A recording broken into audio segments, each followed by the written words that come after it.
스마트폰으로 물론 엑셀 작업할 수 있고 PPT 작업할 수 있고 뭐 여러 가지 쓸 수도 있고 뭐 다양한 걸 할 수 있지만 노트북으로 하는 게 훨씬 더 편하잖아요. 혹은 PC로 하는 게 훨씬 더 편하죠. 그래서 아직도 노트북 시장과 PC 시장이 살아있는 것처럼 대부분의 것들을 저 AI 핀이 대체를 한 다음에 나머지 것들은 그냥 뭐 필요하면 스마트폰 꺼내는 이러한 시장으로 나아갈 수도 있다는 겁니다.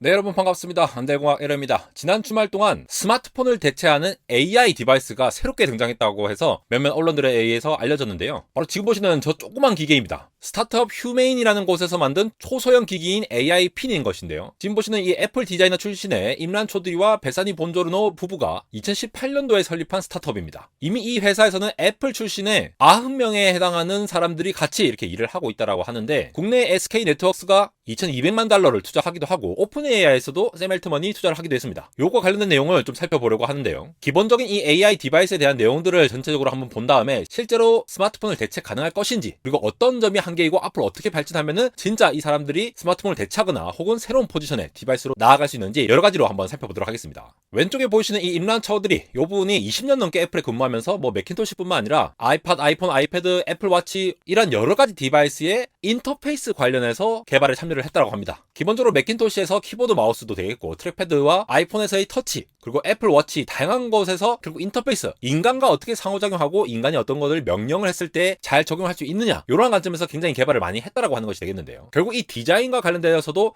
인간의 경험 중심으로 뭐가 제일 적합한지에 대해서 상당히 고민을 많이 했다라고 보면 되겠습니다. 원래 올해 상반기에 테드에서 이 제품의 시제품을 시연을 하기도 했고 원래는 10월 14일 그러니까 한 달 전에 발표를 할 거라고 예정을 해놨지만도 그때 잘 기억을 하시면은 오픈 AI의 샘 엘트먼과 애플의 전설적인 디자이너 조너선 아이브 그리고 소프트뱅크의 손정희 회장이 셋이 모여가지고 AI 기반의 새로운 디바이스를 논의를 했다라는 소식이 나왔죠. 그러면서 일부러 요거를 좀 출시를 지연을 했다라고 해요. 그러면서 11월 9일에 발표를 한 게 되겠습니다. 기본적으로 이 디바이스는 디스플레이가 없어요. 지금 디스플레이가 없이 음성을 통해서 저렇게 LLM 기반으로 챗GPT처럼 대화하고 뭔가 정보를 얻고 여러 가지를 할 수 있는 거죠. 디스플레이가 없다라는 거에서 기본적으로 어떤 한계가 있을 거라고 생각하시는 부분도 있을 수 있죠. 근데 앞으로는 디스플레이가 없는 이러한 디바이스가 훨씬 더 빠르게 보급될 수도 있다라는 게 테크 시장의 하나의 관점이 있는 것이 되겠습니다. 일단 가격은 $699입니다. 90만 원 이상 되는 웨어러블 스마트폰을 곧 출시를 한다라고 보시면 될 것 같은데 이게 다가 아니라 한 달에 $24의 구독료가 따로 있습니다. 이 LLM을 구동하고 요거를 인터페이스를 이용할 만한 어떤 걸 해야 되는데 전화도 되죠. 콜도 되고 지금 보시다시피 저렇게 옷에다가 저렇게 장착을 한 형식이에요. 핀이라고 해서 이 철 핀이 아니고 이 마그넷입니다. 자석으로 이렇게 딱 붙는 형태의 사각형의 장치라고 보시면 되겠고요. 뒤에 있는 이 클립 자체가 단순히 그냥 클립이 아니라 이게 배터리 팩이기 때문에 계속 요것만 교체하면서 하루 종일 동작할 수 있도록 이렇게 운영을 하는 것도 좀 차별점이 아닌가 싶습니다. 두 개의 배터리 부스터가 함께 제공되기 때문에 아마 충분히 사용할 수 있지 않을까. 그리고 여러분 아시죠? 스마트폰이 디스플레이에서 상당한 배터리 소모가 있다는 거. 특히 소형 올레드 같은 경우에 올레드 디스플레이에서 밝기를 짱짱하게 내보내주려면 충분한 전력이 또 제공이 돼야 되는 부분이 있는데 디스플레이 자체가 제한적이다 보니까 여기서 상당히 배터리를 아낄 수 있을 것으로 보입니다. 기본적으로 저렇게 터치를 하거든요. 터치패드입니다. 그러니까 카메라를 향해서 물체를 들고 제스처를 통해서 이 핀과 상호작용을 할 수 있는 거죠. 근데 얘가 계속 뭔가를 듣고 있는 게 아니라 저런 식으로 계속 이렇게 터치를 해서 인식을 하는 방식을 가지고 있어요. 뭐 슬림보드나 대기모드에서 항상 음성을 듣고 있으면은 그만큼 전력 소모가 되는 부분이 있기 때문에 웨어러블 디바이스로는 아직 그렇게는 접근하지 않고 필요할 때마다 이렇게 터치를 해서 접근하는 방식. 그리고 지금 보시다시피 저렇게 디스플레이가 없는 대신 프로젝터로 저렇게 쏘아서 손으로 볼 수 있도록 손의 제스처도 봐주셨습니까? 마치 애플워치에서 기능하는 그러한 제스처 형태 손을 이렇게 움직이는 형태로 해서 메뉴를 선택한다거나 이런 것도 지원을 하고 있죠.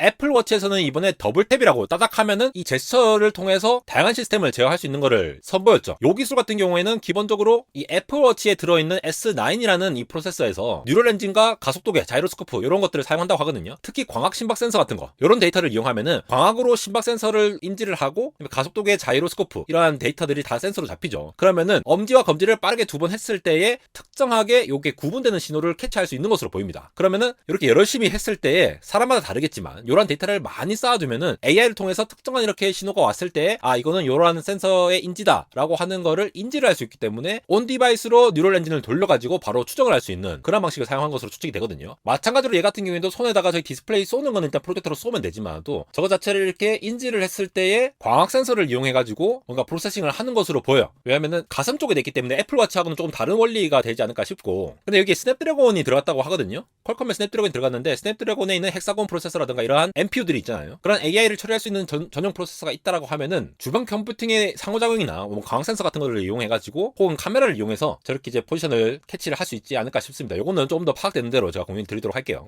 이런 것들 할 때 가장 걱정이 되는 게 예전 구글 글래스도 그랬고 저렇게 트러스트 라이트라는 거를 따로 둬가지고 신뢰등이라고 하죠. 뭔가 카메라 동작하고 있거나 반응을 보일 때 내가 뭔가를 하고 있습니다라고 알려주는 것까지 빠지지 않고 포함된 거 보시면 되겠고, 이제는 저러한 기능들이 상당히 뉴노멀로서 많이 적용될 것 같아요. 이 AI 핀 같은 경우는 기본적으로 챗GPT 액세스가 이 핵심 기능입니다. 이전에 보고서에 따르면은 GPT-4에 의해서 구동이 될 거라고 얘기를 하고 있고, 마이크로소프트와 오픈AI가 모두 언급되어 있습니다. 그러니까 그러한 LLM 기반의 오픈AI에서 제공하는 GPT-4를 기반으로 해서 거기에서 정보를 다 취할 수 있고 검색할 수 있고, 그러니까 GPT-4가 개발이 되면 될수록 이 디바이스에 자동적으로 업데이트 된다라고 보시면 되겠죠. 핀 자체 무게가 34g이에요. 여기서 배터리 부스터가 20g이니까 한 50g밖에 안 돼요. 근데 저 조그만 카메라가 또 1300만 화소 사진이니까 상당히 높은 편입니다. 아이폰 같은 경우가 4800만이잖아요. 그러니까 갖추고 있는 건 다 갖췄다라고 보시면 될 것 같고, 여기서 음성으로 제어하는 거, 카메라나 제스처로 인터페이스를 운용할 수 있는 거, 그리고 소형 내장 프로젝터까지 있어서 손에다가 이렇게 비치기도 하잖아요. 그런 것들이 저 센서의 조그만 기능으로 다 된다는 거죠. 어떻게 보면 스마트폰 같은 경우에는 배터리와 디스플레이가 일단 커다랗게 차지를 하고 나머지는 뭐 모뎀 칩이나 뭐 D램, 랜드 플래시 이렇게 딱 칩들이 들어가는 구조잖아요. 근데 그런 것들을 싹 빼버리니까 저렇게 소형화할 수 있다는 부분도 좀 돋보이는 부분인 것 같습니다. 여기다가 32GB의 저장 공간을 갖고 있으니까 아직은 좀 아쉽지만 점차 좀 용량을 늘려나갈 수 있지 않을까 예측되는 부분이 있고, 배터리는 최대 9시간까지 동작이 가능하다고 하네요. 이게 지금은 미국에서만 됩니다. 미국의 이동통신사 T-모바일과 협력해서 판매를 하고 있고, 초기에 10만 대의 물량을 준비한 상태에서 현재는 지금 11만 명 이상이 되는 예약을 받고 있다고 합니다. 지금 인기가 많은 거죠. 대체로 스마트폰과 거의 비슷한 구조로 들어갔다고 보시면 됩니다. 아이폰하고 비슷해요. 카메라가 기본적으로 들어가 있고 뎁스나 이제 모션을 측정할 수 있는 센서, 그리고 스피커, 마이크 다 내장하고 있는 거죠. 블루투스도 연결할 수 있습니다.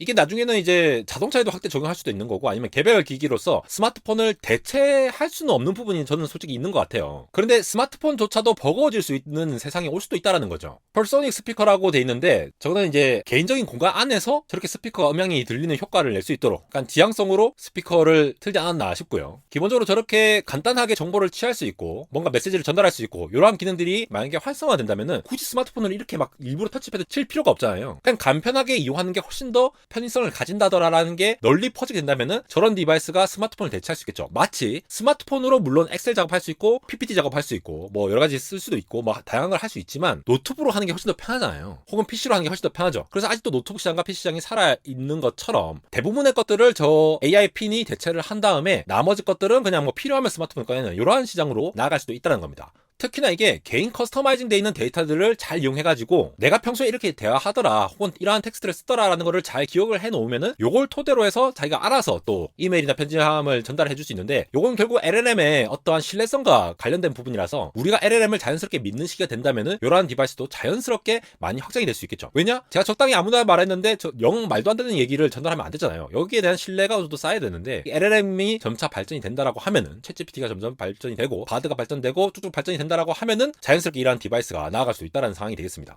이 AI 핀의 운영 체제는 코스모스라고 하는데, 휴메인에서는 이 스마트폰처럼 뭐 앱을 막 설치하고 이런 게 아니에요. 그냥 그런 거라기보다는 필요에 따라서 AI가 기타 도구를 불러올 수 있는 형태가 된다는 거죠. 바로 챗GPT의 플러그인과 비슷한 형태가 되겠습니다. 앱을 막 이렇게 헤비하게 깔아서 진행한다라는 것이 아니라 필요함에 따라서 그 플러그인들을 가져와가지고 구동되는 형태로 해서 정말 가볍게 필요한 것만 바로 캐칭할 수 있도록 이렇게 운영되는 것으로 보이고요. 그런데 결국은 조너선 아이브와 샘 알트만 그리고 손정희 회장이 이렇게 모여가지고 만드는 AI 디바이스라는 것들이 결국 이러한 방식으로 갈 것 같아요. 기존의 스마트폰을 경쟁을 하는 형태로 가면은 이미 애플이 생태계를 갖고 있고 구글도 갖고 있고 뭐 이런 것들이 있잖아요. 근데 그런 식으로 가는 게 아니라 판을 뒤집는 형태로 가는 거니까 기대해 볼 수 있는 부분이 있겠죠. 그래서 대체가 된다라는 거는 결국 스마트폰으로 할 수 있는 것, 꼭 디스플레이를 보고 뭔가를 할 수 있는 것들은 스마트폰을 써야 되지만 그 외에 모든 것들을 AI가 충분히 발전해서 지원을 할 수 있다면은 이것 자체가 또 1인 1기기로 가는 새로운 디바이스로 확장될 수 있다는 것을 볼 수 있겠습니다. 너무 먼 미래가 아닌가 싶은 디바이스라고 느껴졌던 때도 있었는데, 지금은 보면은 이건 당장에도 그냥 써도 무리가 없는 그런 디바이스가 되어버렸어요. 물론 아쉬움이 있겠지만도 핵심 포인트는 이겁니다. LLM이 지난 1년간 얼마나 많이 빠르게 발전했고 단순히 파라미터 수를 늘리고 양질의 업데이트가 있었다는 것 뿐만 아니라 대중들이 느낄 수 있을 만한 서비스가 상당히 많이 나오고 있다는 부분이 있겠죠. 그러면은 우리에게는 새로운 폼팩트의 새로운 디바이스가 필요로 하겠고, 요게에 대한 니즈를 충분히 느끼면서 향후 다양한 경쟁 제품들이 나올 수 있을 걸로 보이는데, 휴메인뿐만 아니라 또 오픈 AI가 별도로 또 만드는 것들이 있다고 하면 어떤 식으로 진행될지 또 주목을 해봐야 될 것 같습니다. 이렇게 AI 새로운 디바이스에 대해서 빠르게 알려드리고 있는 안대공학 에러였습니다.